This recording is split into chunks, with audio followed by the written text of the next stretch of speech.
हमारे सभी दर्शकों का बहुत बहुत शुक्रिया सीएनबीसी आवाज़ को 21 साल तक लगातार ये प्यार देने के लिए और ये भरोसा बनाए रखने के लिए। और ये वादा करते हैं हम कि इस प्यार और भरोसे के लिए हमेशा हम काम करते रहेंगे। इस मौके को सेलिब्रेट करने के लिए और मार्केट आउटलुक पर एक खास चर्चा करने के लिए हमारे साथ इनाम होल्डिंग्स के डायरेक्टर मनीष चोखानी मौजूद हैं। मनीष जी, सबसे पहले तो गुड मॉर्निंग, आपको हैप्पी न्यू ईयर। इस साल की हमारी पहली कॉन्वर्सेशन है और आज आवाज़ के 21वें वर्षगांठ पर जुड़ने के लिए बहुत बहुत शुक्रिया। जन्मदिन की बहुत बहुत बधाई अनुज। 21 साल बहुत बड़ा माइलस्टोन होता है, सो मेनी मेनी कांग्रेचुलेशंस। आपने देश के सभी निवेशकों के लिए बहुत ही बढ़िया काम किया है, तो उसके लिए धन्यवाद। Thank you so much. Manish ji, market भी काफ़ी बदला है पिछले 21 साल में। डीमैट अकाउंट्स हों, सेंसेक्स के लेवल हों, मार्केट का टर्नओवर हो या नंबर ऑफ लिस्टेड स्टॉक्स हो, सब में एक हमने मैसिव ग्रोथ देखी है पिछले 21 सालों में। आपके हिसाब से पिछले जो 21 साल रहे हैं और जिस तरीके की मार्केट ने ग्रोथ दिखाई है, क्या अगले 20-21 साल उसको एक्स्ट्रापोलेट किया जा सकता है हमारी मार्केट के लिए? सर, बहुत अच्छा सवाल पूछा अनुज, क्योंकि आजकल बहुत शॉर्ट टर्मिज्म हो गया है मार्केट में कि अब ट्रेड डील नहीं साइन होगा तो अगले 6 महीने खराब जाएंगे एंड सो ऑन। एंड मैं रिसेंटली पूना में एक फंक्शन में था और वहां पे 21 नहीं, हम लोग ने 25 साल का काइंड ऑफ टेकिंग स्टॉक किया था। एंड जस्ट इलस्ट्रेटिवली अगर मैं आपको याद दिलाऊं, 2001 में भारत की जो सबसे बड़ी बैंक थी स्टेट बैंक ऑफ इंडिया, क्या आप सोच सकते हैं उसका कितना पोस्ट टैक्स प्रॉफिट था? Just you take a guess. आप भी मार्केट में इतने सालों से। पोस्ट टैक्स प्रॉफिट 2001 में 2001 में देखिए, अब आप मुझे थोड़ा एक बेनिफिट दे रहे हैं तो मैं एक थोड़ा छोटा नंबर ही गेस करूंगा तो 500-600 करोड़ होगा या नहीं, आज 80,000 करोड़ है। उस टाइम केवल 2,000 करोड़ था। हाँ, इसीलिए मैंने कैन यू जानबूझ के कम इमेजिन? गेस किया। हाँ कि 25% ऑफ इंडिया बैंकिंग सेक्टर का टोटल प्रॉफिट खाली 2,000 करोड़ था। आज वो बढ़ के करीब 80,000 करोड़ हो जाएगा। सेम वे उस साल में जब इन्फोसिस करीब 1 लाख करोड़ मार्केट कैप हो चुका था, इन्फोसिस का प्रॉफिट अगर आप गेस करें केवल 650 करोड़ था। आज 26-27 हजार करोड़ से ऊपर है। सो हर चीज में ऑलमोस्ट 40 गुना ग्रोथ हुआ है पिछले 25 सालों में। And while you can not ever extrapolate, मैं खुद कहता हूं कि दुनिया हरदम साइकिल में घूमती है, कोई स्ट्रेट लाइन स्प्रेडशीट जैसे नहीं रहता है। मगर आज जो हमारे देश की डेमोग्राफिक डेस्टिनी है, जो एकदम गोल्डन पीरियड है, 28 साल की एवरेज एज है आम हिंदुस्तानी की, ये डेफिनेटली लगता है कि अगले 20 सालों में, मैं हरदम कहता हूं कि आपका 4 गुना तो हर डेकेड में होता है, तो 16 गुना होने की संभावना है। वो नहीं भी हुआ तो 10 गुना भी हुआ। उसका ये मानना हुआ कि आपका 90% वेल्थ अगले 20 साल में आपके सामने है। तो don't look in the rear view mirror, आगे के मिरर में देखें।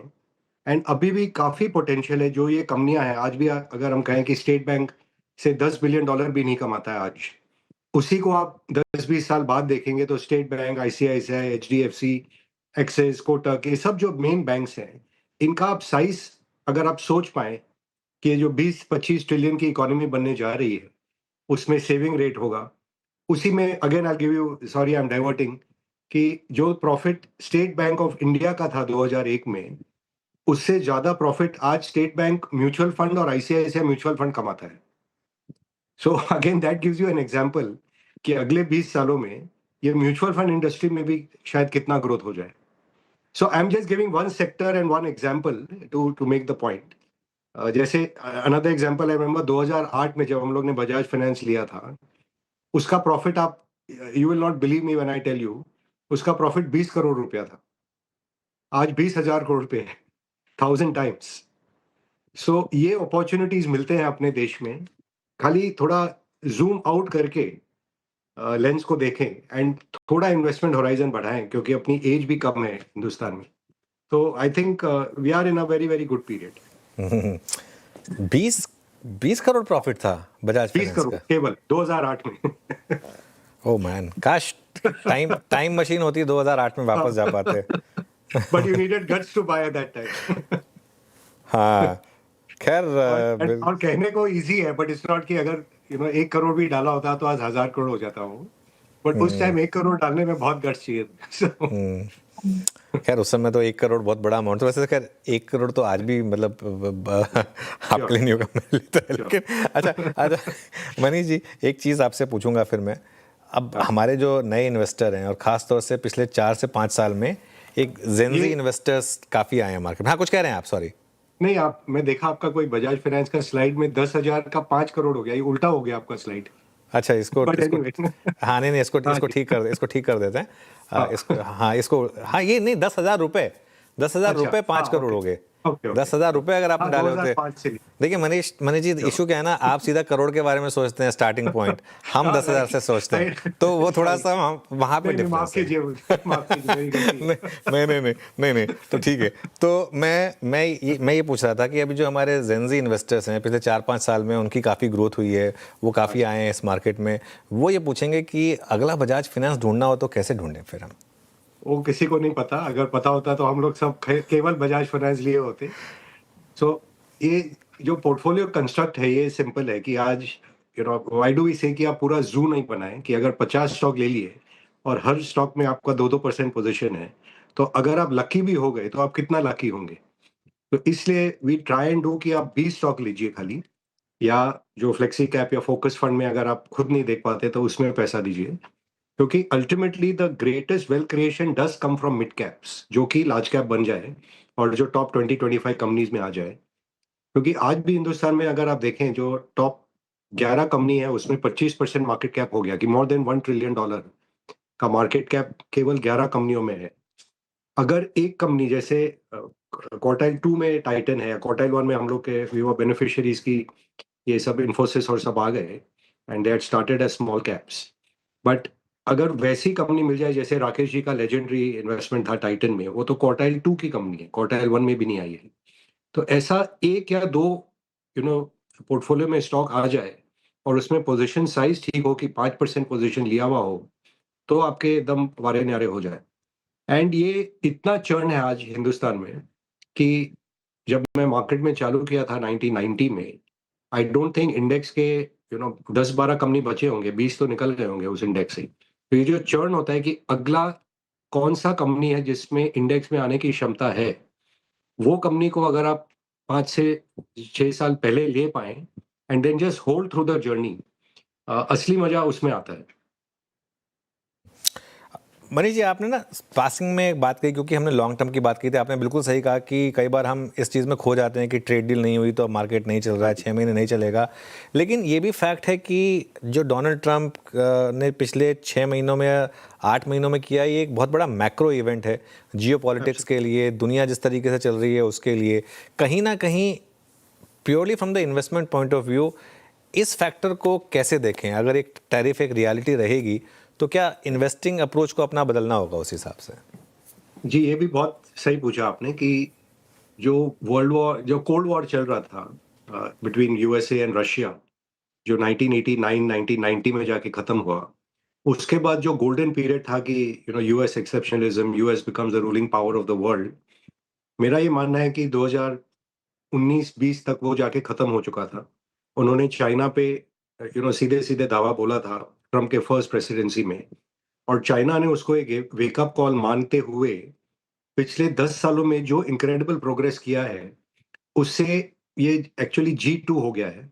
It is now US and China are the 2 major powers in the world. और बाकी जो पावर है, we may be number 3, number 4, number 5, depending किस किस दृष्टिकोण से आप देखें। बट ये हमारे लिए भी एक वेकअप कॉल है कि ये दुनिया का प्लेइंग फील्ड बदल गया है। जो पिच था 1990 टू 2015 2020, वो प्लेइंग फील्ड और प्लेइंग रूल्स एकदम बदल चुके हैं।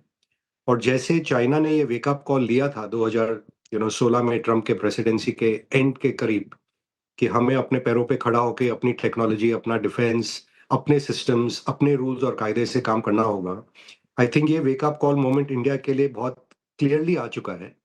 एंड आई डू थिंक अगले 10 सालों में इंडिया विल आल्सो पिवट, कि हम खुद की टेक्नोलॉजी, खुद के मिलिट्री, खुद के ब्रांड्स, खुद की आईपी डेवलप करके, जो टाइप ऑफ कंपनीज और टाइप ऑफ बिजनेसेस और टाइप ऑफ नेशन भी बनेगा यहाँ पे, industry partnership with defence and with universities for example, ये सब अंडर द सरफेस हो रहा है।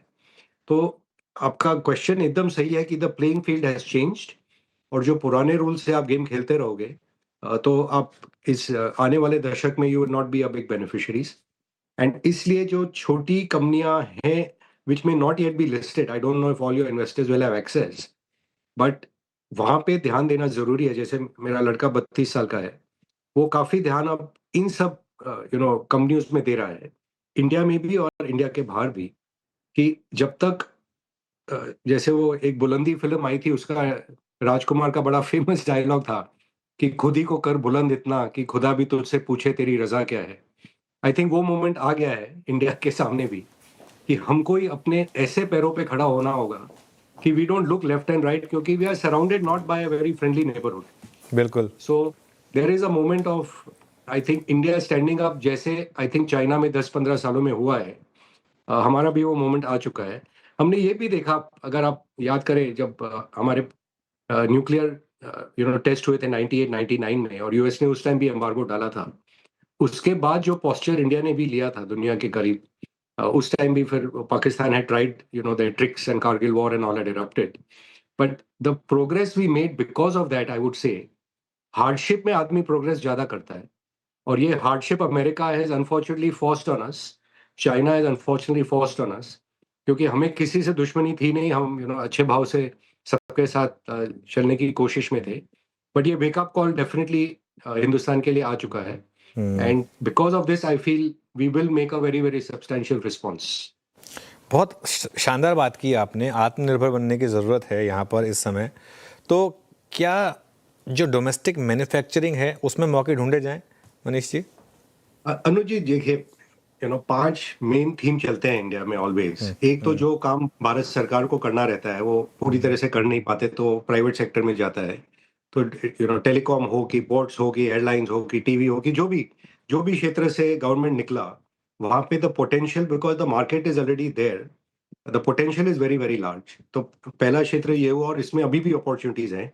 जैसे आप पासपोर्ट सेविस केंद्र में जा रहे हो या वीजा सेविस केंद्र में जा रहे हो एंड सो ऑन, बहुत अपॉर्चुनिटीज अभी भी है इसमें। ऐसा नहीं है कि आपको केवल अडानी अंबानी साइज की कंपनी लेनी पड़ेगी, इसमें छोटे छोटे लोग भी बहुत इंटरेस्टिंग काम कर रहे हैं।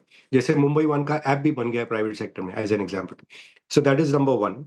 नंबर टू, जो आज भारत का कंजम्पशन डिस्क्रिशनरी की तरफ जाएगा, फ्रॉम एफएमसीजी टूवर्ड्स, सबको घर लेना है, गाड़ी लेना है, होम इम्प्रूवमेंट करना है, पेंट करना है, वायर एंड केबल लेने हैं, टाइल लेने हैं, घूमने निकलना है, होटल्स में जाएंगे, एयरलाइन में जाएंगे, रेस्टोरेंट में जाएंगे। ये आज भी केवल आई वुड से 5% लोग हैं इंडिया में जो इसको फुल्ली इंजॉय कर पा रहे हैं। तो ये जो मिडिल क्लास का बल्ज आएगा inevitably over the next 10 years, consumer stocks definitely still have lot of potential, that would be area 2। Area 3, जो जैसे मैंने कहा, इंडिया की अनऑर्गेनाइज सेक्टर को आपने अगर ऑर्गेनाइज किया, जैसे कि टाइटन ने किया, डीमार्ट ने किया, जूडियो ने किया, अब जोमेटो कर रहा है, उसमें the time is so large, क्योंकि एग्जिस्टिंग मार्केट है, मुझे क्रिएट नहीं करना है, मैं खाली उसको ऑर्गेनाइज करके कन्वीनियंस ऑफर करता हूँ। तो वो भी एक्चुअली बहुत अपॉर्चुनिटीज आज भी दिखने मिलते हैं उनमें। वो आपका हो गया एरिया नंबर 3। एरिया नंबर 4 हुआ कि जो हिंदुस्तान से दुनिया के लिए बनाते हैं, जो हिस्टोरिकली आईटी या फार्मा सेक्टर में होता था, आज जैसे जीसीसी में जाके हो गया। आई डू बिलीव कि इन कमिंग टाइम, जैसे इंडियन डिफेंस कंपनीज होंगे या इंडियन मैन्युफैक्चरिंग कंपनीज होंगे which will create IP and better process and technologies to go out, and some of the Indian brands, जैसे आज स्मॉल वे में Bajaj auto है या इंडियन होटल, बाहर जाके इंडिया का ब्रांड का गाड़ गाड़ के आते हैं, ऐसे और 10-15 जाइगेंटिक कंपनीज बनेंगे हिंदुस्तान से। एंड पांचवा is my most favourite, of course I could I forget that, is financialisation, जो इनएविटेबल है। जैसे मैंने शुरू में उदाहरण दिया कि आज जो म्यूचुअल फंड एएमसी कमा रही है, वो एसबीआई 25 साल पहले कमाती थी। तो जो एसबीआई के साथ हुआ, अब ये म्यूचुअल फंड इंडस्ट्री के साथ, इंश्योरेंस के साथ, कैपिटल मार्केट कंपनियों के साथ अगले 20-25 सालों में होना ही है। तो जहां भी आपको कन्विक्शन हो कि आप हिले नहीं, कि ये वॉर हो गया या ये महामारी हो गई या कुछ टेम्पररी सेटबैक हो गया, पॉलिटिकल सेटबैक हो गया, आपको जहां भी इन 4-5 थीमों में कन्विक्शन है, थोड़ी जानकारी है, उसमें आप बने रहें, तो I do think there is substantial money to be made still in India. Manish ji, एक चीज़ जो मैं आपसे पूछना चाहूँगा, इस पर आपका काफ़ी स्ट्रॉन्ग व्यू भी रहा है वैसे, वो है डॉलर रुपी। अब हाँ जी। हम 90 क्रॉस कर चुके हैं, हमारी करेंसी सबसे वीकेस्ट करेंसीज में से एक रही है। क्या एक रिस्क बन रहा है यहाँ पर, अगर थोड़ी सी भी डॉलर स्ट्रेंथ आई और ये एफआई की सेलिंग जिस तरीके से हम बेतहाशा देख रहे हैं, ट्रेड डील भी नहीं हो रही है, क्या एक 100-105 की तरफ जाने का और कहीं ना कहीं भारत के मैक्रो को हर्ट करने का रिस्क रहेगा अगले सी कुछ महीनों व्हेन में? ये ऑफ कोर्स मेरा दुखती रग पे आप हाथ रखते हैं हरदम कि आप रुपया को घटाते जाइए, आपका जो कंज्यूमर सरप्लस है वो आपके बाहरी देशों में जाते रहेगा और यहाँ पे इन्फ्लेशन आते रहेगा। तो ये पर अनफॉर्चुनेटली जो भी हमारा रेजीम है, दुनिया का रेजीम है, हमारे देश का रेजीम है, we are not able to argue against it. और दुनिया में मैंने यही देखा है कि जहाँ इंटरेस्ट रेट कम हो और करेंसी स्ट्रांग हो, पैसा वहाँ लगता है और इन्वेस्टमेंट भी वहाँ होता है और कैपेसिटी भी वहाँ बनती है। हम एग्जैक्टली उल्टा करते हैं कि हम करेंसी को वीक रखते हैं, इंटरेस्ट रेट को ऊंचा रखते हैं, ताकि आप कॉम्पिटिटिव रहो नहीं और आप फिर प्रे करते रहो कि रुपया घटे तो तुम्हें थोड़ा एक्सपोर्ट कर पाऊँ। तो ये कोई दिन ये बदलेगा, आई डोंट नो व्हेन। जैसे privatisation and rupee are the two macro themes. मैं 20-25 सालों से I am living in hope कि I have to keep the idea alive, कोई दिन ये सही आएगा। And at that time the amount of money that will be made, क्योंकि there is no reason India, आप तो खैर डॉलर के सामने कह रहे हैं, मैं बोलूं अगर आप यूके स्टर्लिंग के सामने देखेंगे कि 125 का पाउंड हो गया है, कोई इंडस्ट्री नहीं बची, कोई माने कोई रीजन नहीं है किसी को यूके जाने के लिए। How can that currency be strong and we can be weak? आज आप यूरोप भी जाते हैं तो ग्रीस वीस जैसी छोटी इकोनॉमी है, वो by being part of euro उनकी करेंसी ऊंचे है, इंटरेस्ट रेट कम है, they are benefiting from that and we have a rating lower than that. तो ये रूल्स ऑफ गेम जो जैसे चाइना ने बदला है, इंडिया को भी वक्त आ गया है कि ये बदल के ये गेम ऐसे खेलना होगा कि मैं सिग्नल दूं। जैसे कि लॉस मेकिंग कंपनी भी आज मार्केट में जब आती है, जोमेटो एज एन एग्जांपल आई, उसने ये नहीं कहा कि मैं लॉस मेकिंग हूं तो मेरा भाव आप 5 रुपया कर दो। उसने कहा मेरे पोटेंशियल को देख के आप पैसा डालो एंड मैं आपको 50 रुपए में या 100 में दूंगा। वो अलग बात है कि वो बढ़ के फिर 300 भी हो गया। But unless you play foreign policy in this manner and run your economy in this manner, you attract capital and it is seen as stable। नहीं तो हरदम, मैं भी जब टीपीजी में था हम लोग बैठ ये लेते थे कि इंडिया में 4% 5% तो रुपया डिप्रिशिएट होगा, 20% हमें रिटर्न कमाना है, तो 25% के रिटर्न का बिजनेस ढूंढ रहे हो। तो the hurdle rate for investment became higher for India. और जो हमारी इंडस्ट्रियलिस्ट भी हैं, therefore they also look for that, they also face policy uncertainty, regulatory uncertainty, market uncertainty, तो they also look for high return businesses। इसलिए India में हम R&D में, ब्रांड में इन्वेस्ट नहीं करते हैं, क्योंकि 10 साल अगर आप 25% IRR वाला बिजनेस लगाओ और फिर उसमें आपको रिटर्न डिले हो जाए, you are stuck that you can be out of the market. So खैर कोई दिन होगा, but I am not holding my breath for it this year. नहीं, उसमें जो काउंटर आर्ग्यूमेंट है, आई नो इसमें हम पूरा शो कर सकते हैं। अब जैसे टेक्सटाइल हाँ है, जी, लेदर है, ये सब एक्सपोर्टर्स एब्सोल्युटली। हैं, वो क्या करेंगे, अब स्पेशली जब बाकी अनुज कंट्रीज की आप करेंसी डिवैल्यू हो रही है तो? हाँ। अनुज जैसे मैं कह रहा था, 650 करोड़ प्रॉफिट था इन्फोसिस का उस time, rupee was 31। Hmm. That means कितना हुआ, 200 मिलियन डॉलर हुआ उस हाँ टाइम। हाँ। हम्म। आज जाके समझिए $2.5 बिलियन पे पहुंचा है, 26,000 crore, 2.5-3 billion dollar. In dollar terms पूरा कंज्यूमर सरप्लस हमने वहां ट्रांसफर कर दिया। वहां की कंपनियां 100-100 बिलियन डॉलर प्रॉफिट कमा रही है, हम 3 बिलियन कमा के हम बहुत खुश हैं। It's a great thing for India, no doubt. But imagine, because without this kind of man power they would not have been able to develop it. आज ये जीसीसी आ रहे हैं because we are giving them cheap labour to do the back office work for them. तो उसमें हम बहुत enjoy कर रहे हैं। But this is the critical mineral of India, कि इसको आप एक बार टेटवा दबा दो तो सारी ऑफिस बंद हो जाए वहां की भी। हम्म। So not that I'm suggesting anything like that, but हाँ we have to have some source हाँ of power in the world हाँ। for somebody to listen to us। नहीं, बिल्कुल कुछ सॉफ्ट पावर जरूर होनी चाहिए अपने पास। जरूरी नहीं है उसको यूज़ करना, लेकिन एटलीस्ट उसको मतलब अपने पास होनी चाहिए। आपने बहुत इंटरेस्टिंग बात कही यूएस में इन कंपनीज की, उनमें से कई कंपनियां $1 ट्रिलियन की मार्केट कैप की कंपनियां बन गई हैं 2026 में। कुछ लोग कह रहे हैं कि मार्केट के लिए एक बड़ा रिस्क रहेगा कि क्या यूएस में एआई बबल है और क्या वो जी, फूटेगा। आपका क्या व्यू है? पॉसिबल ये आखिरी सवाल इस शो में, आपका क्या व्यू है और क्या 2026 के लिए वो रिस्क रहेगा? it is I think the major risk for the world कि ये मैग्निफिसेंट 7 अब मैग्निफिसेंट 3 पे आ गए हैं। बाकी 3-4 of them have not participated. US market actually 2023 के बाद has not been performing.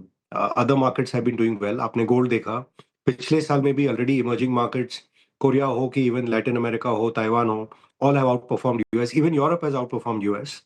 So other than these two, three, stocks, Nvidia, Google, and Microsoft, which are holding that up, so there is a very very strong risk कि US में भी I think almost 18-19% foreign ownership है। और Trump साहब ने सबसे अब जाके झगड़ा मोल लिया है तो वहां से भी थोड़े भी फॉरेन विड्रॉल हुआ यूएस मार्केट से, that market is very very brittle. It is very very concentrated in the 2 3 max 7 stocks. And lastly, like 2001, कि द इंटरनेट एकदम एक सच्चाई थी, मगर इंटरनेट स्टॉक जिस रफ्तार से ऊपर बढ़े थे, उनको 10 साल 12 साल लगे उस भाव तक वापस आने. I think AI is very real. It will transform our life the way internet transform, but the real winners of AI will be the people who use the AI. Whereas today we are paying money to the people who are providing the means to create the AI. So ये भी एकदम transition होगा, but from a market perspective it is a very central risk.